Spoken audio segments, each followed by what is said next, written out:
Baik, assalamualaikum warahmatullahi wabarakatuh. Perkenalkan, nama saya Vivin Savitri. Di sini saya sebagai presentator pertama yang akan menjelaskan tentang pengertian sistem manajemen pesantren. Sebelum membahas apa itu manajemen pesantren, maka kita harus tahu dahulu apa itu sistem manajemen dan apa itu pesantren. Sistem adalah cara, sarana, upaya, dan organ. Dan manajemen berasal dari bahasa Inggris, yaitu manajemen, artinya yang dikembangkan dari kata to manage, yang artinya mengatur atau mengelola. Kata manage itu sendiri berasal dari Italia managio, yang diadopsi dari bahasa Latin manager, yang berasal dari kata manus yang artinya tangan. Dalam bahasa Arab berasal dari naudoma dan idaro, artinya yang menata beberapa hal dan menggabungkan beberapa antara satu dengan yang lain. Sedangkan secara terminologi manajemen menurut yang dikutip oleh Matt Pidarta terbagi kepada manajemen sebagai peranan dan manajemen sebagai tugas. Hal ini memberi jalan untuk membedakan kedua istilah itu. Manajemen sebagai tugas ialah melaksanakan fungsi-fungsi manajemen, sementara itu salah satu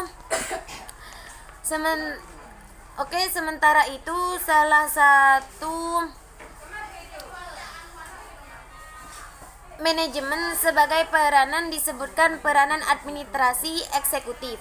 Menurut para ahli dikemukakan yang pertama, manajemen adalah mengelola orang-orang, yang kedua adalah pengambilan keputusan, yang ketiga adalah perorganisasian dan pemanfaatan sumber-sumber untuk menyesuaikan tujuan yang telah ditentukan. Jadi, sistem pondok pesantren adalah sarana yang bertugas sebagai perangkat organisasi yang diciptakan untuk mencapai tujuan pendidikan yang berlangsung dalam pondok pesantren.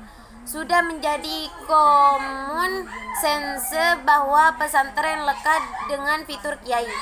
Kiai dalam pesantren merupakan figur pesantren sentral, otoritatif, dan pusat seluruh kebijakan dan perubahan. Hal ini erat kaitannya dengan dua faktor. Yang pertama, kepemimpinan yang tersentralisasi pada individu yang bersandar pada karisma serta hubungan dengan yang bersifat paternalistik. Yang kedua, kepemilikan pesantren bersifat individual atau keluarga, bukan komunal. Sejalan dengan penyelenggaraan pendidikan formal, beberapa pesantren mengenai pengembangan pada aspek manajemen, organisasi, dan administrasi pengelolaan keuangan. Perkembangan ini dimulai dari perubahan gaya kepemimpinan pesantren dari karismatik ke rasionalistik, dari otoriter paternalistik ke diplomatik partisipatif. Kerumitan dan permasalahan ini menyebabkan antara normatif dan kondisi objektif pesantren ada kesenjangan, termasuk dalam penerapan teori manajemen pendidikan. Semata-mata berpegang pada memotivasi dengan mengabaikan kondisi objektif yang terjadi di pesantren adalah tindakan kurang bijaksana. Kalau tidak berjalan terus tanpa ada pembenahan juga tidak arif. Penerapan manajemen pendidikan tidak hanya ditetapkan tanpa mempertimbangkan atau mengakomodasi keadaan yang real di pesantren. Harus ada toleransi dalam menyikapi kesenjangan itu secara wajar tanpa mengundang konflik. Baik, sekian dari saya. Kurang lebihnya saya mohon maaf dan akan diteruskan kepada presentator kedua. Assalamualaikum warahmatullahi wabarakatuh. Ini erat kaitannya dengan dua faktor. Yang pertama, kepemimpinan yang tersentralisasi pada individu yang bersandar pada karisma serta hubungan dengan yang bersifat paternalistik. Yang kedua, kepemilikan pesantren bersifat individual atau keluarga, bukan komunal. Sejalan dengan penyelenggaraan pendidikan formal, beberapa pesantren mengenai pengembangan pada aspek manajemen, organisasi, dan administrasi pengelolaan keuangan. Perkembangan ini dimulai dari perubahan gaya kepemimpinan pesantren dari karismatik ke rasionalistik, dari otoriter paternalistik ke diplomatik partisipatif. Kerumitan dan permasalahan ini menyebabkan antara normatif dan kondisi objektif pesantren ada kesenjangan, termasuk dalam penerapan teori manajemen pendidikan.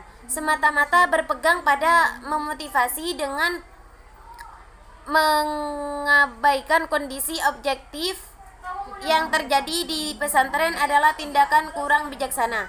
Kalau tidak berjalan terus tanpa ada pembenahan juga tidak arif. Penerapan manajemen pendidikan tidak hanya ditetapkan tanpa mempertimbangkan atau mengakomodasi keadaan yang real di pesantren. Harus ada toleransi dalam menyikapi kesenjangan itu secara wajar tanpa mengundang konflik. Baik, sekian dari saya.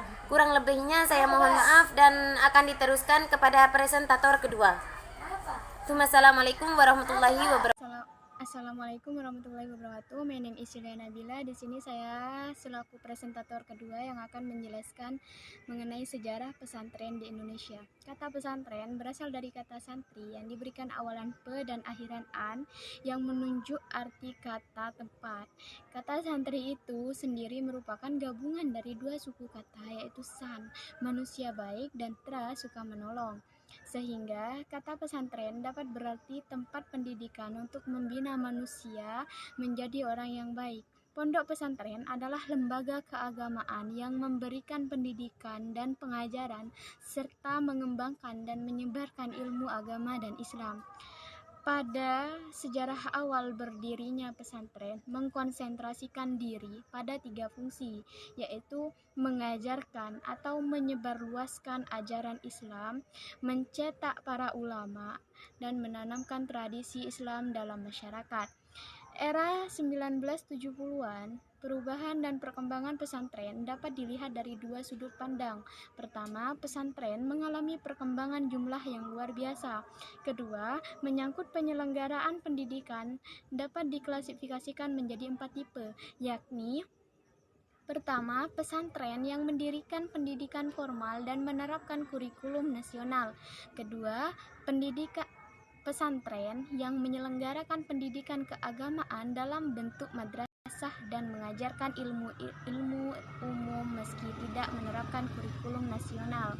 Ketiga, pesantren yang hanya mengajarkan ilmu agama dalam bentuk madrasah diniyah. Keempat, pesantren yang hanya sekedar menjadi tempat pengajian. Kedua, saya akan menjelaskan mengenai pengelolaan sistem dalam pendidikan pesantren. Terdapat dua potensi besar yang dimiliki pesantren, yaitu 1. Potensi pendidikan, 2. Pengembangan masyarakat. Meskipun demikian, tokoh yang dianggap sukses membawa sistem pendidikan pondok pesantren adalah Raden Ahmad atau yang kita kenal dengan Sunan Ampel. Terkait dengan sistem pengelolaan pondok pesantren dalam interaksinya dengan perubahan sosial akibat modernisasi ataupun globalisasi. Kalangan internal pesantren sendiri sudah mulai melakukan pembenahan. Salah satu bentuknya adalah pengelolaan pondok pesantren formal sekolahan, tetapi semua sistem pendidikan mulai dari teknik pengajaran, materi pelajaran, sarana dan prasarananya didesain berdasarkan sistem pendidikan modern. Tidak semua pesantren melakukan pengembangan sistem pendidikannya dengan cara memperluas cakupan wilayah garapan. Masih banyak pesantren yang masih mempertahankan sistem pendidikan tradisional dan konvensional dengan membatasi diri pada pengajaran kitab-kitab klasik dan pembinaan moral keagamaan. Yang ketiga, saya akan menjelaskan mengenai problematika pesantren di era modernisasi. Dalam dunia pendidikan, Santoto S. Hamijoyo menawarkan 5 strategi dasar dalam menghadapi problematika pendidikan di era globalisasi. 1. Pendidikan untuk pengembangan iptek, terutama dalam bidang-bidang vital seperti manufacturing dan pertanian. 2. Pendidikan untuk mengembangkan keterampilan manajemen termasuk bahasa asing sebagai instrumen operasional untuk berkiprah dalam globalisasi. 3. Pendidikan untuk pengelolaan kependudukan lingkungan, keluarga berencana, dan kesehatan sebagai penangkal penurunan kualitas hidup. 4. Pendidikan untuk pengembangan sistem nilai termasuk filsafat agama dan ideologi demi ketahanan sosial budaya termasuk persatuan dan kesatuan bangsa. 5. Pendidikan untuk mempertinggi mutu tenaga kependidikan dan kepelatihan termasuk pengelola sistem pendidikan formal dan non-formal demi penggalakan peningkatan pemerataan mutu pendidikan.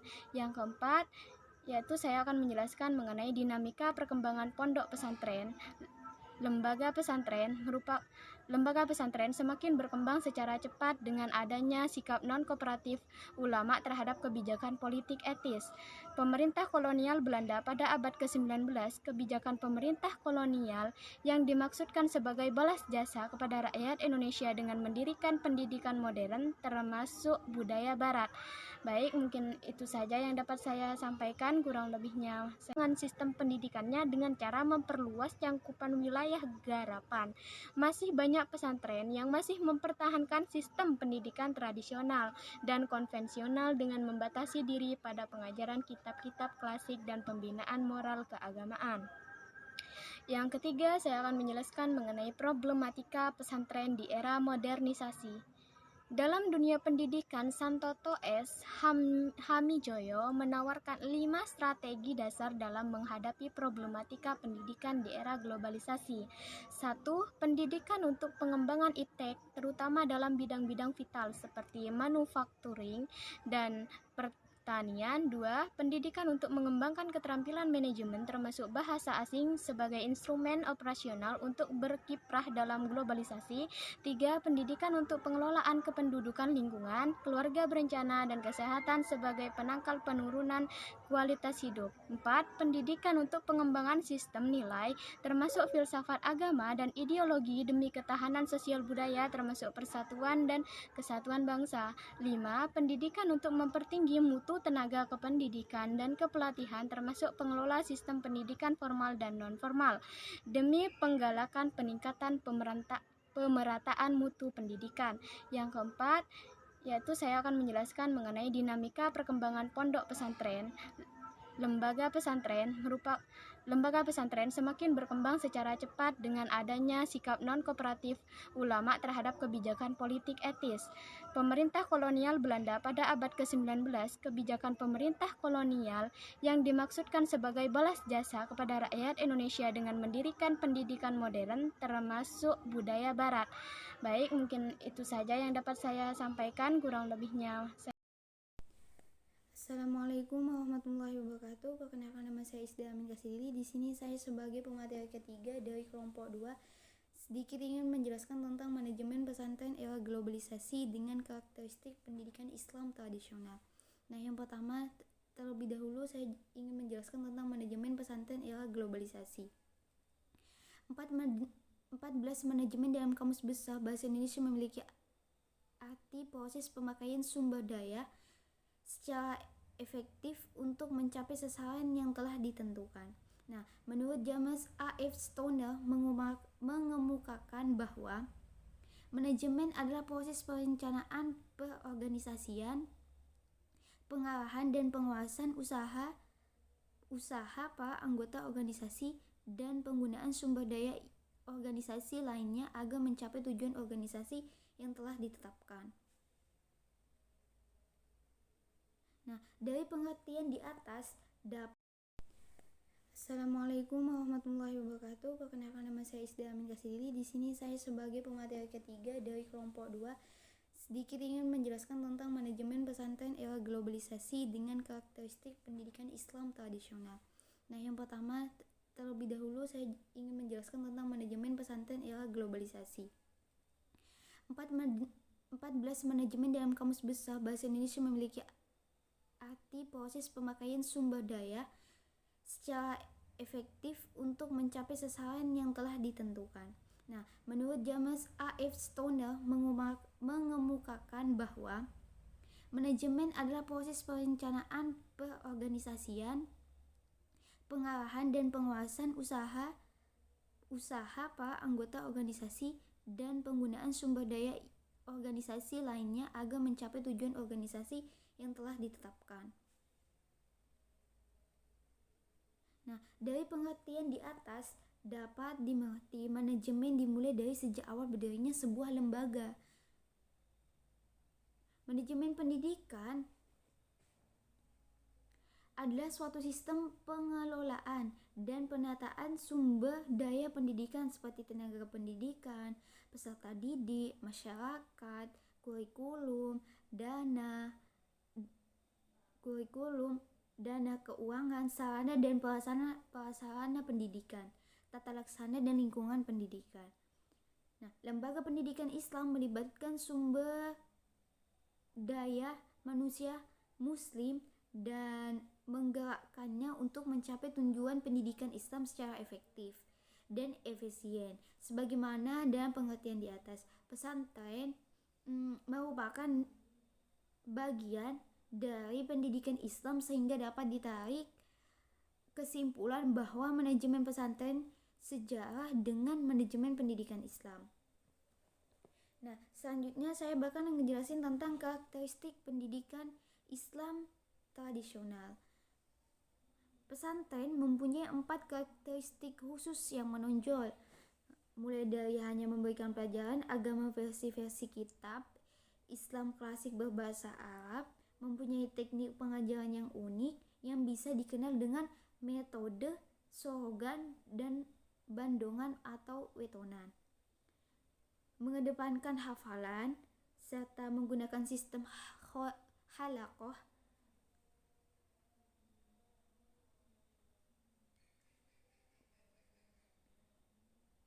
Metode halaqah merupakan kelompok kelas.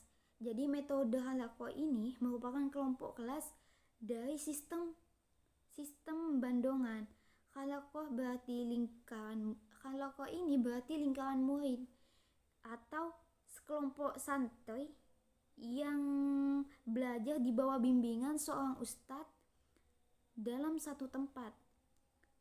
Dalam praktiknya, halaqah dikategorikan sebagai diskusi untuk memahami isi kitab, bukan mempertanyakan kemungkinan benar salahnya apa yang diajarkan oleh kitab.